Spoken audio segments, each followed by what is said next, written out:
दोस्तों Rama steel tubes limited की बात करें तो फाइनली काफ़ी दिनों की गिरावट के बाद स्टॉक के अंदर ज़बरदस्त तेज़ी देखने को मिली। और आप देख सकते हो कि इंट्राडे में अपर सर्किट भी लगा। वैसे सर्किट खुला है लेकिन तेज़ी का दौर स्टॉक के अंदर फिर दिखने लगा है। और क्यों ना हो, कंपनी ने जो फैसले किए वो बहुत ही शानदार है।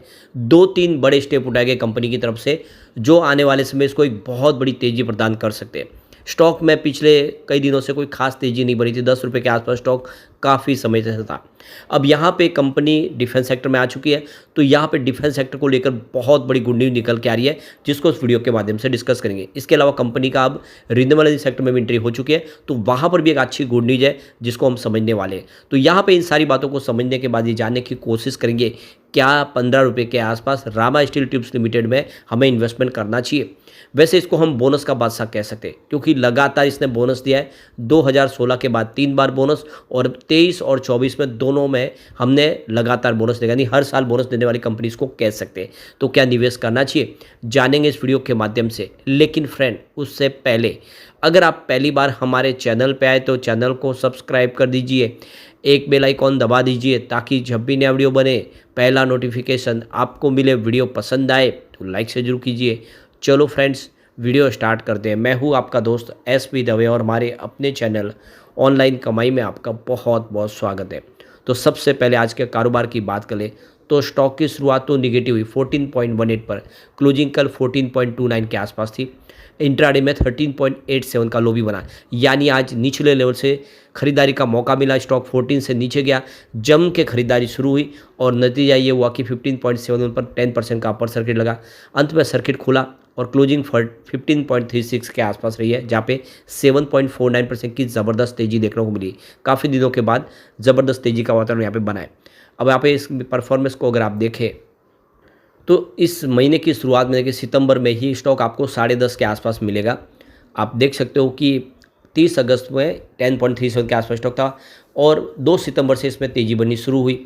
और आप देख सकते हो कि यहाँ पे 5 ट्रेडिंग सेशन में स्टॉक लगातार दौड़ा और देख सकते हो कि 30 अगस्त के आसपास जो स्टॉक 10.5 के आसपास था वो स्टॉक 9 सितंबर को 17.55 का इंट्राडे का हाई बना दिया। ज़बरदस्त दौड़ लगाई और ये जो रिटर्न है कम से कम 50% के आसपास आपको दिखाई देगा। लेकिन नतीजा ये हुआ कि उसी दिन प्रॉफिट बुकिंग आ गई तो स्टॉक आ गया सीधा लोअर सर्किट के साथ 14.86 के आसपास।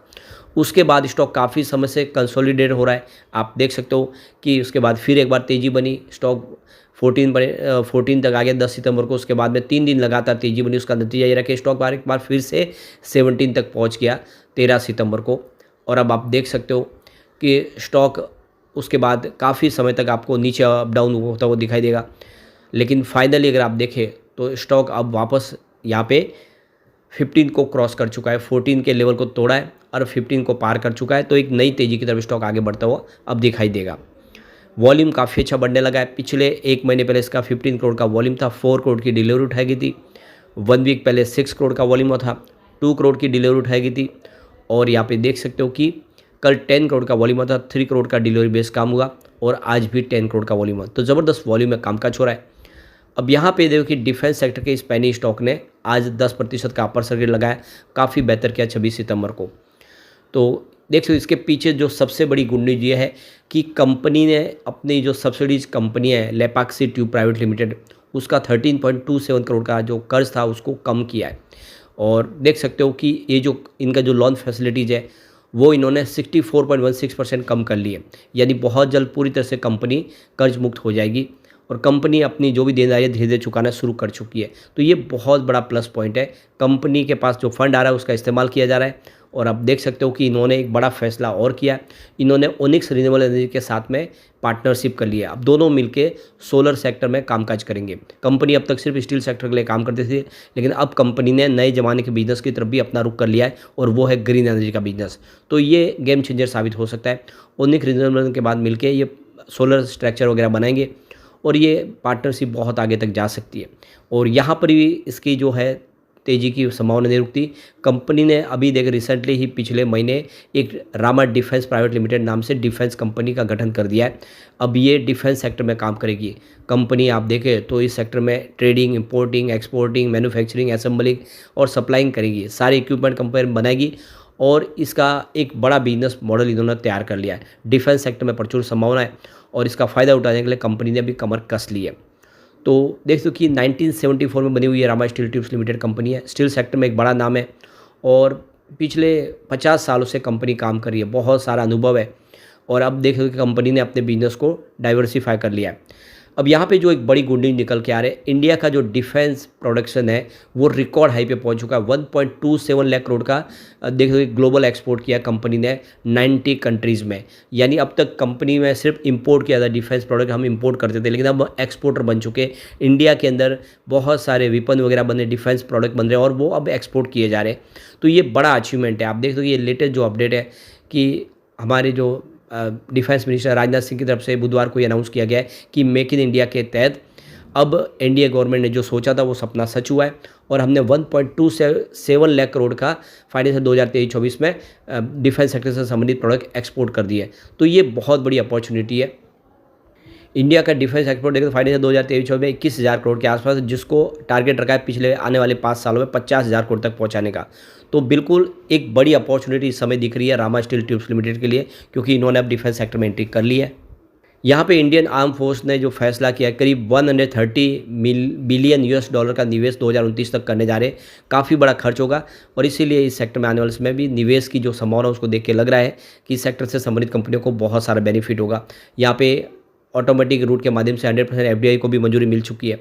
तो कुल मिला के ये बहुत अच्छी गुड न्यूज़ है। इसके अलावा जो बड़ी गुड न्यूज़ है, सरकार इस समय पीएलआई स्कीम ला चुकी है सोलर सेक्टर के लिए और मेक इन इंडिया के तहत यहाँ पे सोलर पैनल वगैरह बनाने के लिए, सोलर मॉड्यूल्स बनाने के लिए सरकार का पूरा सपोर्ट मिल रहा है। ऐसे में इस कंपनी को भी पीएलआई स्कीम का फ़ायदा मिल सकता है। हमारे new renewable minister Prahlad Joshi की तरफ से कहा गया कि इस समय सरकार रिन्यूएबल सेक्टर में मेक इन इंडिया के तहत ज़्यादा से ज़्यादा यहाँ पे प्रोडक्ट बनाना चाहते हैं। उसके लिए सरकार ने वीजीएफ स्कीम भी लाई है और पीएलआई स्कीम भी लाई है। तो कुल मिला के जिस तरह से सरकार की तरफ से सपोर्ट पूरा मिल रहा है, आने वाले समय ग्रीन एनर्जी सेक्टर में भी बहुत सारी तेज़ी आ सकती है। सरकार करीब 24,000 करोड़ की पीएलआई स्कीम का बेनिफिट दे रही है। ऐसे में आप समझ सकते हो कि इसका फ़ायदा होगा। यहाँ पे 2014 की बात करें, जो ये एनडीए गवर्नमेंट के पहले, तो सोलर पीवी प्रोडक्शन की जो कैपेसिटी 8 गीगावाट के आसपास थी 2021 में, जो 3.5 साल में ही 67 गीगावाट तक पहुँच चुकी है।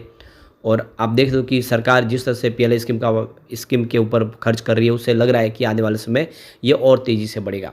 वैसे सरकार को अभी और फैसले लेने पड़ेंगे, क्योंकि India wind energy solar energy का जो सरकार का गोल है 2030 तक के लिए, उसको अभी बढ़ाने के लिए उसको 5 टाइम्स करना होगा। जिस हिसाब रफ्तार से बढ़ रहा है उसको 5 टाइम्स करना होगा, तो उसके लिए बहुत सारा खर्च करना होगा। ऐसे में आने वाले समय इस सेक्टर से संबंधित कंपनियों को बहुत सारा बेनिफिट होगा और इसीलिए छोटा पेनी स्टॉक आने वाले समय एक बड़ा धमाका कर सकता है और इसका ट्रैक रिकॉर्ड बहुत अच्छा है। लगातार कंपनी बोनस देती है और इसीलिए बोनस के लिए भी आप इसमें निवेश के बारे में सोच सकते हैं। यहाँ पे कम्युनिटी सेंटिमेंट स्टॉक के साथ बना हुआ 100% बाई की कॉल निकल के आ रही है, 0% सेल की कॉल है, 0% होल्ड की कॉल है, तो दाव लगा सकते हैं आप इसमें। लेकिन फ्रेंड, कोई भी इन्वेस्टमेंट करने से पहले अपने फाइनेंशियल एडवाइस बड़े ले ले या अपना खुद का रिसर्च करें, क्योंकि मैंने वीडियो आपके एजुकेशनल पर्पज़ के लिए ही बनाए। वीडियो पसंद आए तो लाइक से जरूर कीजिए और चैनल को सब्सक्राइब कर दीजिए। Thank you friends.